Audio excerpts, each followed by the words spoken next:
It is.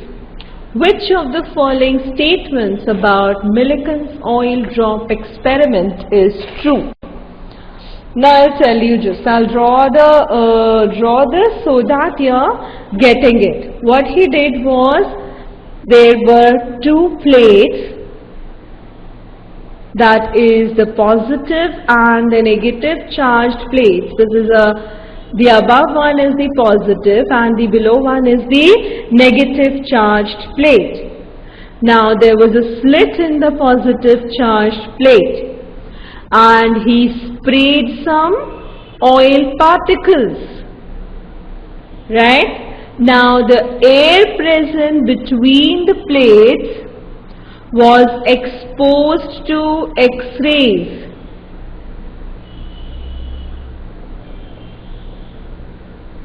As the result of which what happened?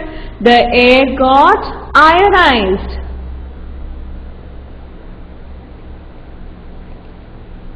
Now when it is ionized, what will happen? It will give out electrons.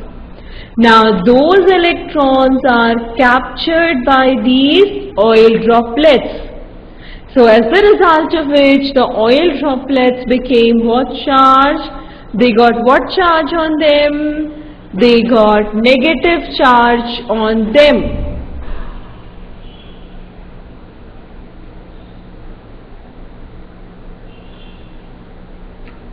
Now what was done? That when both the plates are earth, the oil droplets fall under the influence of gravity.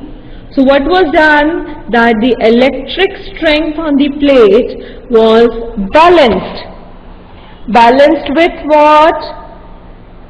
The strength was so balanced that the drop remains suspended. And then he measured the charge on the electron by Thomson's E by M value. Now let's see. When the electric field is turned on, all the oil drops move towards the positively charged plates. Was it the thing? When it was on, they moved down under the influence of gravity. When it was earthed, when both the electrodes were earthed, they fall under the influence of gravity. Because students, these are simply not electrons. These are the oil droplets which have captured the electrons.